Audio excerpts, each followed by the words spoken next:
do 5,000 tickets in China, you got to be a tier 1 pop star, you know, top of the top.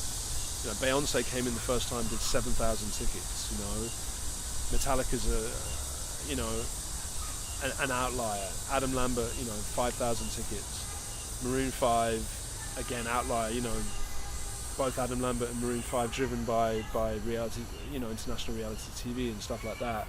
But outside of that pop reality TV thing, you know, 5,000 tickets is I think is pipe dreams, which is why Pet Shop Boys and Jamiroquai and all these bands, I'm almost in tears about how much money the promoters are going to lose. You know, this really reminds me of, I think 2008.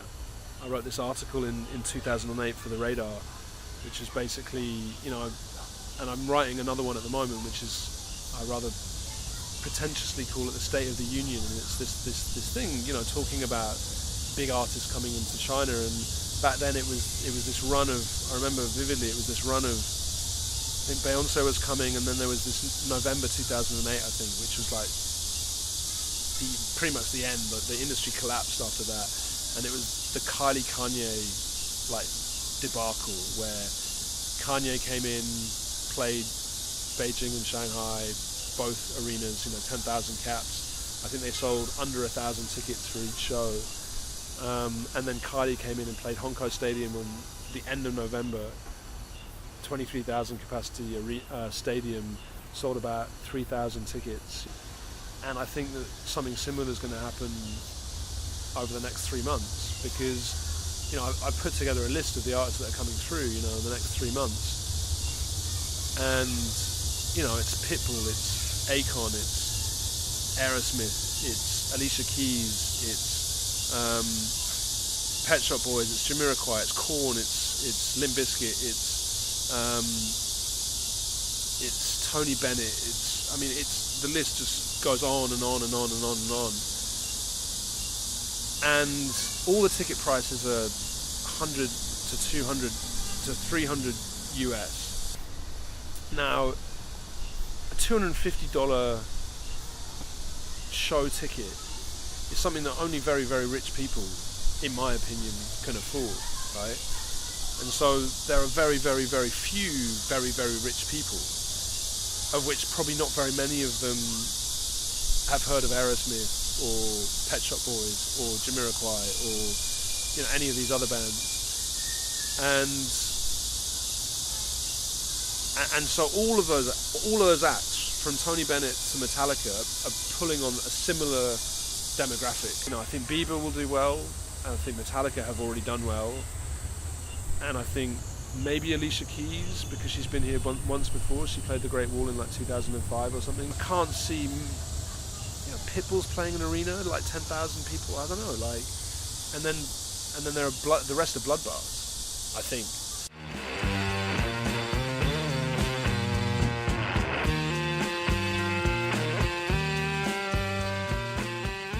Wow, deep. I mean, I think to predict anything in China in a decade is kind of futile. It does kind of shine a spotlight on how challenging doing any kind of business here is. And it does also shine a bit of a spotlight on why, you know, my biggest frustration in the industry that I'm in, which is kind of a hybrid of bands and brands. But ultimately, you know, if you take that slightly horrible industry jargon that the bands are brands, you know, ultimately everyone in that industry are trying to do the same thing, which is build things that are going to stand the test of time and last for 20, 30, 40 years. And so I can see why in a lot of cases the short-term mentality that exists here exists, because I very rarely see anyone, from band manager to band to live house to brand manager to agency to anyone, thinking long term, you know, thinking more than like 2 years down the track or a year down the track, because people are like, you know, people are conscious of where China's come from and the changes that have happened. You know, who would have guessed in 2003 that in 2013 it would be like this. Probably very, very few people. The urban population of China is going to be 2.5 times what it is now in 10 to 12 years time. How do you plan for that shit? And I think the one thing I can say is that if it does keep going the way it's going, and that's a big if, if social disruption or discontent doesn't get the better of what's happening here at the moment, people are going to get richer, because that's the only way that, the not just the moneyed elite, but a broader middle class are going to get richer. And as people get richer, ironically they work less, and they have more spare time, and they have more disposable income. And so entertainment becomes more important. So assuming that it's gonna continue like this, then obviously there's gonna be lots more. It's gonna be massive variety. There'll be more festivals. There'll be more live houses. There'll be, the streaming services might actually settle on a model that can monetize, music for musicians in different ways to just playing festivals and shows. And I think that will happen because people like money, generally, and particularly here, people really like money.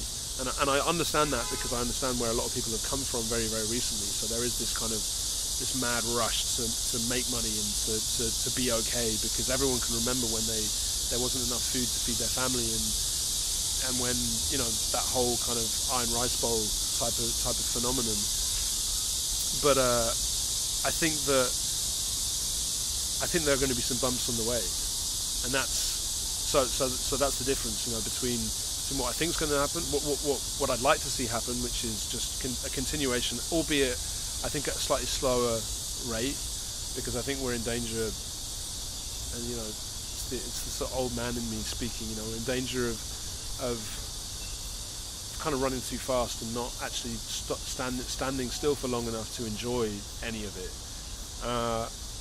But I think it'll be bumpy, and I think the bumps, ironically, will create better music.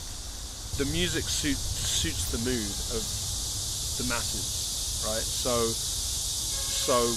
when people are happy and optimistic and feel that there's money everywhere, and